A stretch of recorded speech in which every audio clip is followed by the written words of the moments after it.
Hello everyone, welcome back to our channel. तो आज मैं आपको सिंपल कुर्ती की कटिंग करना बताने वाली हूँ। तो मैं सभी साइज़ के लिए आपको कुर्ती का मेज़रमेंट बताऊँगी और आपके साथ में आर्म होल का एक फार्मूला शेयर करने वाली हूँ, जिससे आप बहुत ही आसानी से किसी भी साइज़ के लिए आर्म होल को निकाल सकते हैं। तो कुर्ती बनाने के लिए यहाँ पर मैंने 2 मीटर कॉटन का कपड़ा लिया हुआ है। तो इस कॉटन के कपड़े को पहले मैंने एक बार लंबाई से फोल्ड करते हुए रखा है।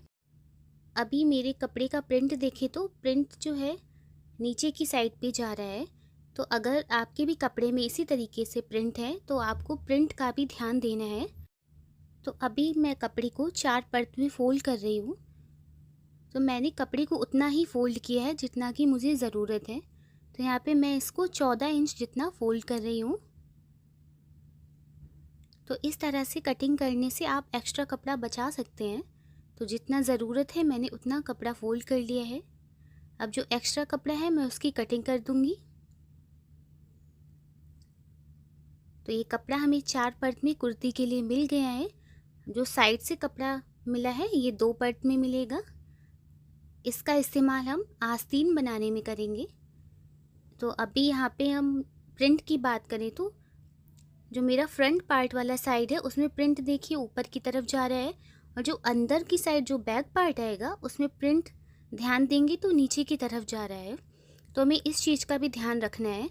तो प्रिंट को हमें एक जैसा करने के लिए, सेम डायरेक्शन में लाने के लिए सेंटर से कपड़े को कट कर देना होगा। तो यहाँ पे मैंने इसको सेंटर से कट कर दिया है। कट करने के बाद फ्रंट पार्ट में मैंने प्रिंट को ऊपर की साइड पे रखा है। तो बैक साइड पे भी प्रिंट को हमें उसी तरह से रख लेना है। जब भी आप प्रिंट वाली कुर्ती बनाएंगे तो आपको इसी तरह की प्रॉब्लम होगी। तो दोनों प्रिंट्स मैंने एक डायरेक्शन में कर लिए हैं। अब मैं इसको वापस से फोल्ड कर दूंगी। तो यहाँ पर टोटल मैंने इसको 4 परत में फोल्ड कर दिया है। अभी यहाँ मैं लंबाई देखूंगी तो जो मेरे कपड़े की लंबाई है यहाँ पर वो 40 इंच है, और मुझे यहाँ पे रेडी लेंथ जो कुर्ती की चाहिए वो 38 इंच। तो मैं यहाँ पर पूरी लेंथ ले रही हूँ 40 इंच। 2 इंच एक्स्ट्रा मार्जिन का रख लेना है। तो अभी मैं ऊपर से एक स्ट्रेट लाइन ड्रॉ कर रही हूँ। ये मैं कपड़े को सीधा करने के लिए ड्रॉ कर रही हूँ। अब इसी स्ट्रेट लाइन पे आपको शोल्डर का आधा लेना है। तो यहाँ पर जो मेरा शोल्डर था वह 14 इंच था, तो मैंने 7 इंच पर शोल्डर का निशान लगा दिया है। अब इसी निशान से 1 इंच नीचे डाउन जाना है। तो ये सब मार्किंग सभी के लिए फिक्स है, आपका साइज़ जो भी हो आपको शोल्डर 1 इंच नीचे ही डाउन जाना है। अब यहाँ पे मैंने 2.5 इंच पर एक निशान लगाया है। तो ये 2.5 इंच मैंने गले का निशान नहीं लगाया है। इस 2.5 इंच के निशान तक आपको क्रॉस में शोल्डर को मार्क कर देना है। तो ये 1 इंच वाली मार्किंग और 2.5 इंच वाली मार्किंग सभी के लिए फिक्स है, आपका जो भी साइज़ हो। अब जो हम 1 इंच नीचे डाउन गए थे ना, वहाँ से आर्म होल का निशान लगाएंगे। अब आर्म होल यहाँ पे आपको कैसे निकालना है, आर्म होल के लिए मैं आपको एक फार्मूला दे रही हूँ, उससे आप बहुत ही आसानी से आर्म होल को निकाल पाएंगे। तो आपको चेस्ट डिवाइड बाई 6 करना है और प्लस उसमें 1 इंच की लूजिंग लेनी है। तो यहाँ पर जो मेरा चेस्ट का माप है वो 36 इंच है। तो 36 को मैं 6 से डिवाइड करूँगी तो मुझे 6 इंच ही मिलेगा, और प्लस उसमें 1 इंच की लूजिंग लेते हुए मैंने 7 इंच आर्म होल का निशान लगाया है। इसी फॉर्मूले से आपको अपना भी आर्म होल निकाल लेना है। आपका चेस्ट साइज कितना भी हो, 40 हो, 44 हो, 30 हो या 32 हो।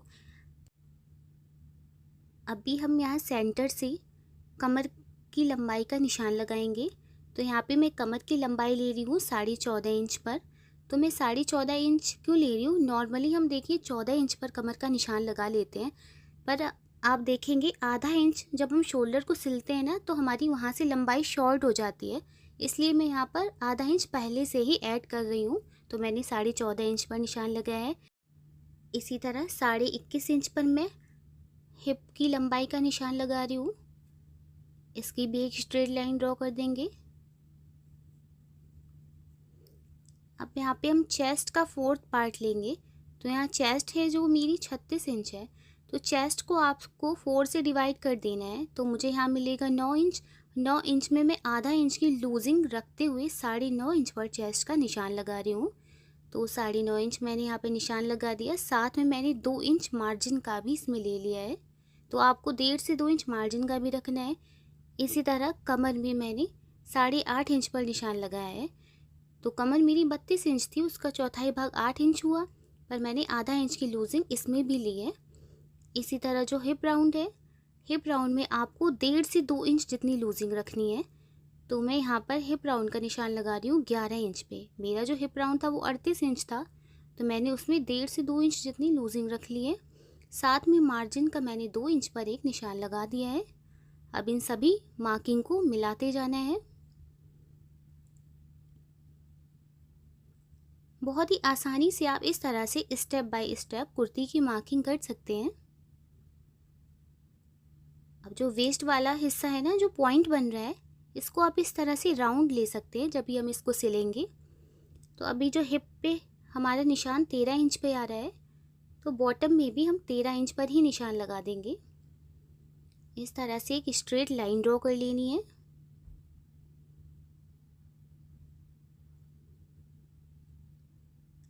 जो हमारी मेन मार्किंग है उस पर भी इस तरह से लाइन ड्रॉ करेंगे। अभी जो आर्म होल हमने लिया था उसकी स्ट्रेट लाइन ड्रॉ कर लेनी है। इस तरह से एक क्रॉस लाइन ड्रॉ करेंगे कॉर्नर से। अब इस क्रॉस लाइन की मार्किंग हम करेंगे 0.75। तो 0.75 कितना होता है? 1 इंच से 2 लाइन कम। और अगर आपकी चेस्ट 39 इंच से ज़्यादा है तो आपको ये निशान 1 इंच पर लगाना है, 0.75 से नहीं लगाना है। अब आर्म होल का सेंटर ले लेंगे इस तरह से। तो एक सेंटर पे मैंने निशान लगा दिया है। अब इसी सेंटर से अंदर की तरफ आधा इंच पर एक निशान लगाएंगे और एक निशान बाहर की तरफ आधा इंच पर लगाएंगे। तो जो अंदर वाला निशान है इसमें हम फ्रंट आर्म होल को बनाएंगे। तो इस तरह से एक तिरछी लाइन ड्रॉ करेंगे। अब जो हमने 0.75 वाला निशान लगाया था, तो इस निशान को चेस्ट लाइन से मिलाते हुए आर्म होल को ड्रॉ कर लेना है। तो बहुत ही इजी तरीके से आप आर्म होल को ड्रॉ कर सकते हैं परफेक्टली। अब जो बैक आर्म होल है उसे बाहर वाले पॉइंट से मिलाते हुए आर्म होल को ड्रॉ कर लेंगे इस तरह से। अभी हम नेक की मार्किंग करेंगे। तो मैं यहाँ पे बोट नेक बनाऊंगी, तो जिसके लिए मैं 4 इंच जितनी गले की चौड़ाई ले रही हूँ और गले की जो गहराई है वो भी मैं 4 इंच ले रही हूँ। और गले को मैं पेपर पेस्टिंग भी बनाने वाली हूँ, तो मैंने बस आपको ड्रॉ करके दिखाया है। इसकी नेक की मैं कटिंग अभी नहीं करूँगी। तो पहले बैक पार्ट की कटिंग करनी है।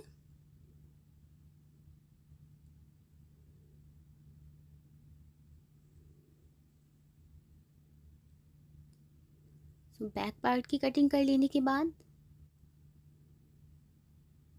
ये 2 पार्ट इस तरह से मिले हैं। अभी बैक पार्ट को हटा देंगे और फ्रंट पार्ट को वापस से फोल्ड करते हुए आर्म होल की गहराई ले लेनी है। तो जो फ्रंट वाला पार्ट है उसमें ही आपको आर्म होल की गहराई लेनी है। तो यहाँ पे मैंने आर्म होल की गहराई दे दी है। तो नेक की कटिंग मैंने इस पे नहीं की है क्योंकि नेक को मैं पेपर पेस्टिंग पर बनाने वाली हूँ। तो ये बैक पार्ट हो गया और ये हमारा फ्रंट पार्ट हो गया। अब इसकी कटिंग करने के बाद जो कपड़ा बचा था ना साइड से डबल फोल्ड में, इससे हम आस्तीन बनाएंगे। अब यहाँ पर भी एक आपको ट्रिक यूज़ करनी पड़ेगी, क्योंकि अगर आपका कपड़ा भी इसी तरह से प्रिंट वाला है और कपड़ा भी आपके पास सिर्फ 2 मीटर जितना है, तो आपकी आस्तीन नहीं निकलेगी। क्योंकि प्रिंट को भी हमें उसी डायरेक्शन में रखना है ना, जिस डायरेक्शन में हमने कुर्ती की कटिंग की है। तो अभी देखिए 4 फोल्ड में मैं इसको फोल्ड कर रही हूँ, तो सिर्फ 7 इंच जितनी मुझे चौड़ाई मिल रही है। जबकि नॉर्मली जब हम स्लीव्स बनाते हैं तो हमें 10 इंच जितने कपड़े की ज़रूरत होती है 4 फोल्ड में। तो इसके लिए मुझे इसमें जॉइंट लगाना पड़ेगा, क्योंकि मुझे डिज़ाइन को भी ध्यान में रखना है कि हमारा प्रिंट किस डायरेक्शन में है। अगर प्रिंट का इशू नहीं होता, आपका फैब्रिक नॉर्मल हो, तो आप आस्तीन बना सकते हैं बिना जॉइंट के। तो अभी देखिए मैंने इसको फ़ोल्ड कर लिया है। तो मैंने 12 इंच जितना इसको फ़ोल्ड किया है, जितनी मुझे आस्तीन की लंबाई रखनी थी। तो अभी कपड़े को मैंने ओपन किया है। अब जो साइड से कपड़ा बचा था ना, उसको रखते हुए मैं दोनों साइड पे इस पर जॉइंट लगाने वाली हूँ। तो जॉइंट के लिए मैं लगभग 5-5 इंच चौड़ी पट्टी ले रही हूँ। तो मैंने ये 2 पट्टियाँ कट कर ली हैं। इनकी चौड़ाई है 5 इंच और लंबाई है 24 इंच। तो अभी दोनों साइड पर मैं इस तरह से रखते हुए जॉइंट लगा दूँगी। सेम दूसरी साइड भी प्रिंट का ध्यान रखना है कि प्रिंट एक डायरेक्शन में ही होना चाहिए। इस पे सिलाई दे देनी है। तो यहाँ पे मैंने इसको सिलाई देते हुए अटैच कर दिया है। स्लीव बनने के बाद ये सिलाई आपको बिल्कुल नहीं दिखने वाली है क्योंकि ये हमारी अंदर की साइड चली जाती है। तो जॉइंट लगाने के बाद कपड़े को वापस से फोल्ड करेंगे 4 पार्ट में। तो पहले मैंने इसको लंबाई से फोल्ड कर दिया, हम इसको चौड़ाई से फोल्ड कर देंगे। तो टोटल 4 पार्ट हो गए हैं कपड़े की। तो जो नीचे खुली साइड है ना, वहाँ से मैं मार्किंग करने वाली हूँ। तो यहाँ पर मैं 7.5 इंच पर एक निशान लगा रही हूँ। तो नॉर्मली आपको भी 7.5 इंच पर निशान लगा देना है। अब इसी निशान से अंदर की तरफ मैं निशान लगा रही हूँ 3.5 इंच पर। ऊपर भी मैं एक 3.5 इंच पर निशान लगा दूंगी। अब इसी निशान से एक स्ट्रेट लाइन ड्रॉ कर लेनी है।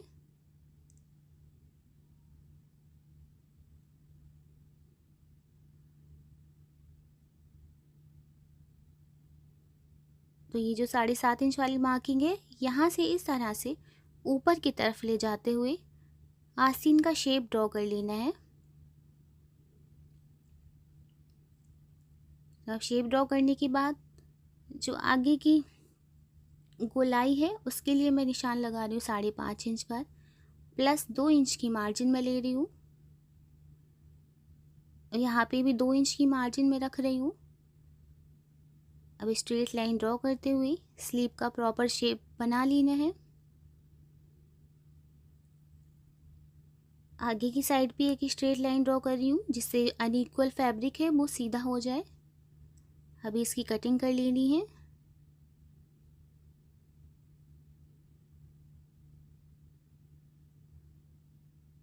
तो कम कपड़े में आप इस तरह से आस्तीन को कट कर सकते हैं। नॉर्मली आप 2 मीटर कपड़े में बहुत ही आसानी से कुर्ती बना सकते हैं, लेकिन प्रिंट का इशू जब होता है ना, तो कटिंग आपको इसी तरह से करनी पड़ेगी। अभी ये फ्रंट आर्म होल की मैं गहराई ले रही हूँ स्लीव्स की। तो अब इसको ओपन करेंगे तो यहाँ पे दोनों शेप्स मिल गई।